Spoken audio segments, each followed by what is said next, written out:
تشكيل نادي الزمالك لمواجهه فاركو، المباراه اللي هتكون يوم الثلاث الساعه 9، ومباراه مش سهله خالص. يعني انت ما تفكرش المباراه دي سهله ادام نادي فاركو اتعادل ماتش وخسر ماتشين في الدوري وخسر من النادي الاهلي 4-1. لكن نادي فاركو لما بيقع بيقوم بسرعه. يعني نادي معاه مدير فني جامد جدا، مدير فني شاب بيلعب طريقه لعبه حديثه.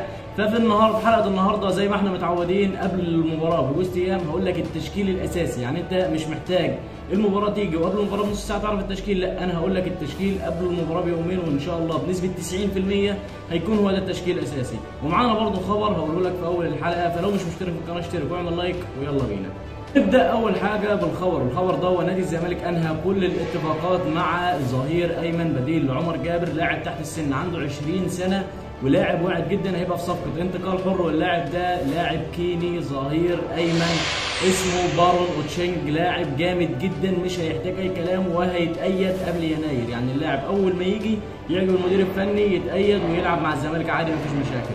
نخش بقى في حوار حلقه النهارده وتشكيل الزمالك لمواجهه فاركو. العاده هيبقى في التشكيل الاساسي معانا في حراسه المرمى، نبدا من حراسه المرمى هو محمد صبحي الحارس اللي انا قلت لك في التشكيل الموسم لنادي الزمالك زي ما قلت لك بالظبط.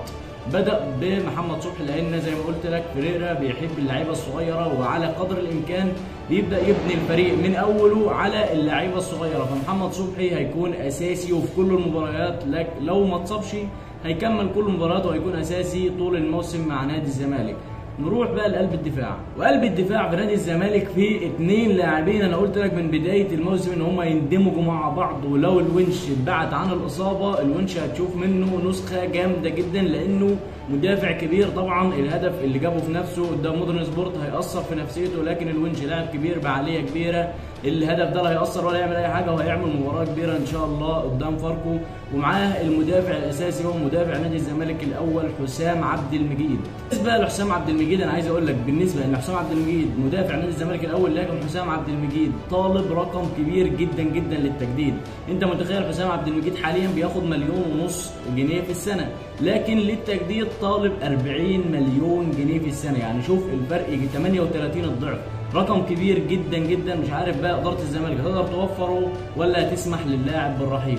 وبعد ما خلصنا قلوب الدفاع واتكلمنا عن العروض اللي جايه لحسام عبد المجيد واتكلمنا عن الونش وامكانيه لعب الونش وما يتاثرش بالهدف اللي جه، هنروح بقى للازهر. والازهر نادي الزمالك فيها بنتايج بيبقى بيلعب ظهير ايسر وعمر جابر بيلعب ظهير ايمن. لكن بنتايج دلوقتي بقى بيزاحم فتوح في التدريبات عامل اداء جامد جدا.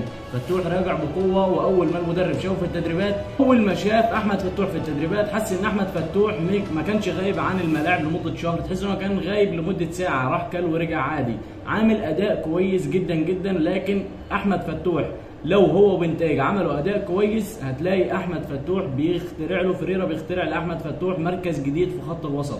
ممكن يلعب ديفندر، ويمكن تلاقي شحاته لعب مكان عبد الله السعيد، ممكن يعمل له توليفه كده ان هو يلعبه اساسي هو وبنتايج في نفس الوقت.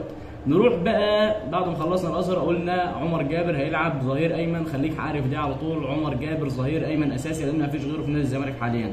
نروح بقى لمركز خط الوسط الدفاع وهو الديفندر، فيه لاعب جامد جدا جدا. انا شايف ان اللاعب ده عامل اداء كويس برغم العروض اللي جات له، ما رضيش يمشي على نادي الزمالك، وهو محمد شحاته. محمد شحاته عامل اداء لاعب وتد في خط وسط دفاع، لاعب عامل اداء كويس جدا جدا يخليه يستمر مع نادي الزمالك طول حياته.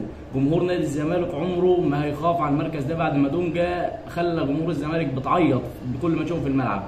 نروح بقى لمركز 8، ومركز 8 فيه عبد الله السعيد. زي ما بقول لك كان نفسي بنتايج يلعب في المركز ده، لكن بنتايج نزل ولعب في المركز ده ما عملش اداء كويس. بنتايج ما كانش مش بنتايج، ادم كايد معلش، ادم كايد ما كانش موفق في المركز ده اول ما نزل تبديل في المباراه اللي فاتت. انا شايف ان بنتايج يلعب جناح ايسر مكان شيكو بنزا، ده مكانه الاساسي ويلعب فيه احسن. نروح بقى للمركز اللي بعد كده وهو مركز 10. مركز 10 ده اللي فيه لاعب لو حطيته جناح يمين ما ينفعش، حطيته جناح شمال ما ينفعش، حطيته راس حربه ما ينفعش.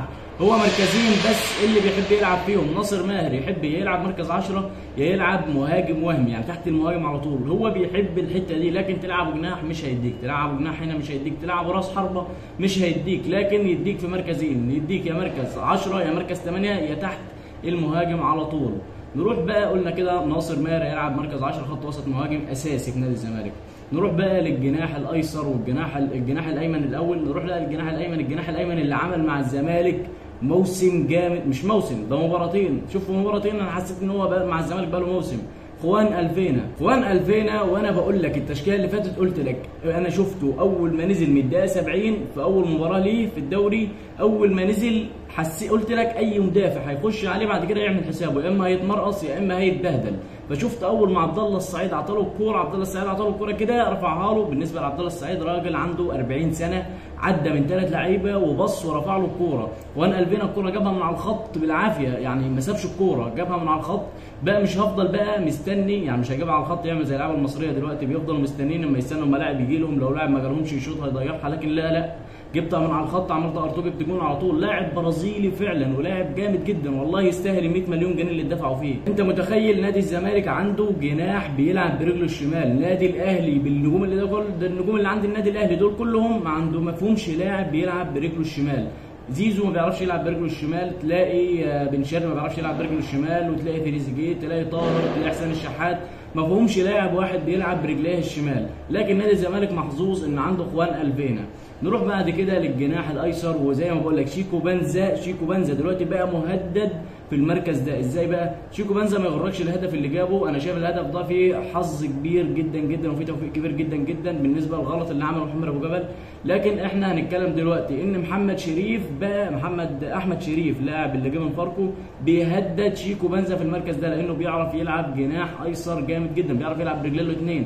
فلما نزل الماتش اللي فات جمهور الزمالك حست ان اللاعب ده يستحق يلعب. شيكو بنزا لو ما رجعش لمستواه، شيكو بنزا برغم الهدف اللي جابه ده مش مستواه، لو ما رجعش لمستواه ممكن تلاقي احمد شريف اساسي قدام فاركو. لكن اللي هيكون اساسي هو شيكو بنزا، وزي ما بقول لك دي هتكون المباراه التحذيريه لشيكو بنزا. ومش شيكو بنزا بس اللي مهدد، لا ده انت عندك عدي الدباغ ما بيلعبش لوحده، يعني نادي الزمالك ما عندهوش مهاجم واحد، لا ده انت عندك بره مستني سيف الدين الجزيري، مستني عمر ناصر اللي لسه ما نزلش الملعب ونفسه ينزل هياكل النجيله، عندك ناصر منسي، عندك مهاجمين بالكوم بره. ما تفكرش ان انت لوحدك في الملعب، ما تفكرش ان انت عشان المهاجم الاساسي نادي الزمالك ما تديش. انا لحد دلوقتي عدي الدباغ مش عشان ما سجلش، لكن عدي الدباغ ما عملش مجهود مع نادي الزمالك. انا شايف لحد دلوقتي عدي الدباغ ما جابش مجهوده مع نادي الزمالك، مش ده اللاعب اللي كان جماهير الزمالك مستنياه.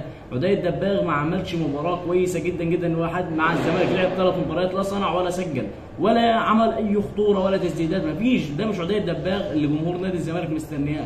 فعدي الدباغ مهدد تهديد جامد جدا، واكتر لاعب عليه ضغط المباراه الجايه امام فاركو. فما تستغربش لو بصيت على تشكيله تشكيله الزمالك امام فاركو وبصيت لقيت عمر ناصر اساسي. انا بقول لك كده ممكن تلاقي عمر ناصر اساسي، لانه مهاجم جامد جدا بيعرف يلعب ضربات جزاء، مهاجم خفيف، مهاجم اول ما يحط رجله على الملعب كده ويتعود ماتش مع الثاني هتلاقيه مهاجم مرعب. فانا بقول لك عدي الدباغ لحد دلوقتي مهدد تهديد جامد جدا. بس اللي انا عايز اقوله لك اطمن وهتلاقي عدي الدباغ اساسي، وعدي الدباغ ان شاء الله في المباراه الجايه لاعب عنده امكانيات كبيره جدا جدا، بس كل لاعب لسه ما اندمجش مع الفريق. ما تبصش للاعيبه اللي بتندمج على طول ما زي اللاعب البرازيلي خوان الفينا، اندمج ما كملش مباراه، ما كملش 5 دقائق، في اول كوره لمسها عمل خطوره على المرمى.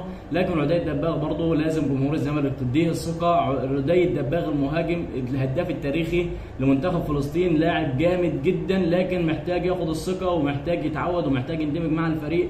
ان شاء الله يعمل مباراه جامده جدا. وبس تكون هنا خلصت حلقتنا، فلو مش مشترك في القناه اشترك وفعل زر الجرس عشان يوصلك كل جديد، واعمل لايك. السلام عليكم.